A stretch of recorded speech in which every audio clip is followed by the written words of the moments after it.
బంధువులు గారు తమ్ముడు మన పంతులమ్మ ఏమంటుందంటే నమో భారత అంటే జగన్మాత జగన్మాత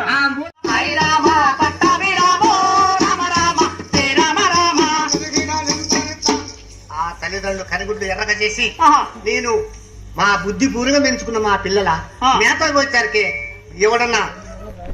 బాణాలు వేసిరా ఏకలవుడు బాణం వేసిరా బోయేవాడు బాణాలు వేసిరా ఎవరు నా బిడ్డలు తంపిరు ఈ నరవాసన అయిందని చెప్పి చూసేవారికి ఎవరు కానుస్తున్నాయినా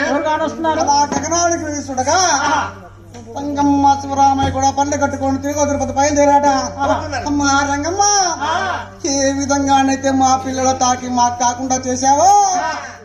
రామ రామయ్య శ్రీరామ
అప్పుడు ఆ తల్లి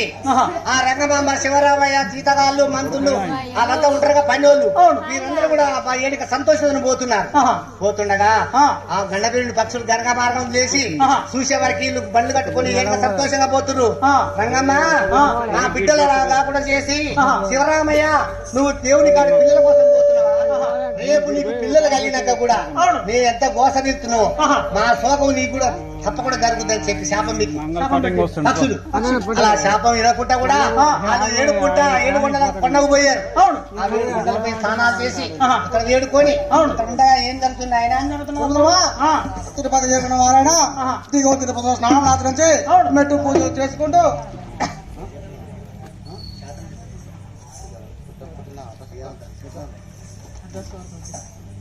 ఒరే తమ్ముడు, ఒక గ్రామంలో ఒక హరిదాసుల వారా అంటే నక్షత్రాలు తిరుపతికి